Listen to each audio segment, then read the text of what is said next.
আর আমি রোজা। চুরি করে ধরা খাইছো, তুমি রোজা? তাই মে ফাইজলামি করো। স্যার,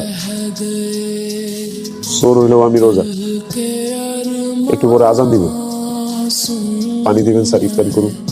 ঠিক আছে, থাকো।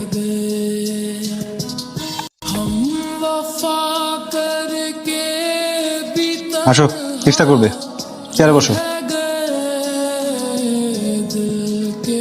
ইফতার করো।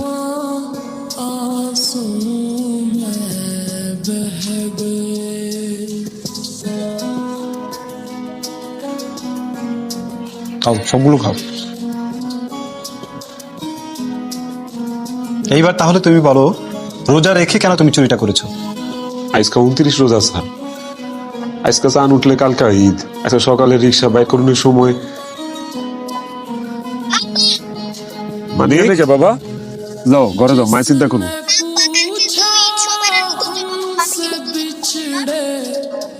বাবা, তুমিও নতুন জামা পরবা, তোমার নতুন জামা আইনা দিব। রোজই বাড়িওয়ালা আইতাছে, 2 মাসের ভাড়া জমে গেছে।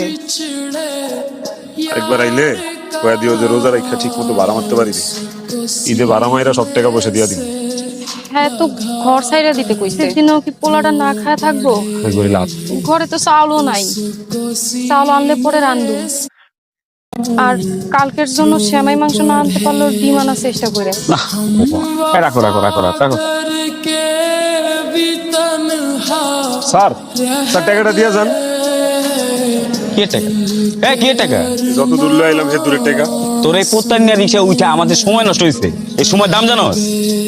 আপনার সময়ের দাম আছে, আমার সময়ের দাম নাই। আপনি টাকা দেন, আর নাহলে আমি মানুষ ডাকি। তুই মানুষ ডাকবি? তোর টাকা দরকার? হ্যাঁ, ফকিরের বাচ্চা। এই লো তোর টাকা। আচ্ছা স্যার, একটা কথা কইবেন?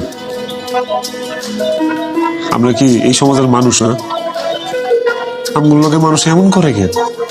আজকে সারাদিন রোজা রাখা 85 টাকা খ্যাপ করছি, গ্যারেজের জমাই দিতে হবে 120 টাকা। নিজের পেটের খিদা, ঘরে চাউল নাই, রিক্সা দিয়ে রাস্তা দিয়ে যাইতেছি না। হঠাৎ করে দিয়ে ফুটপাতে সুন্দর সুন্দর জামা বিক্রি করতেছে। ভাইজান, এটা কত রাখবেন? ভাই এটা 250 টাকা। দেখ চলন, বাইক চলন। ভাইজান, আমার কাছে 28 টাকা নাই, 84 টাকা আছে, দিবেন? না ভাই, 1 টাকা কম হবে না, একদম।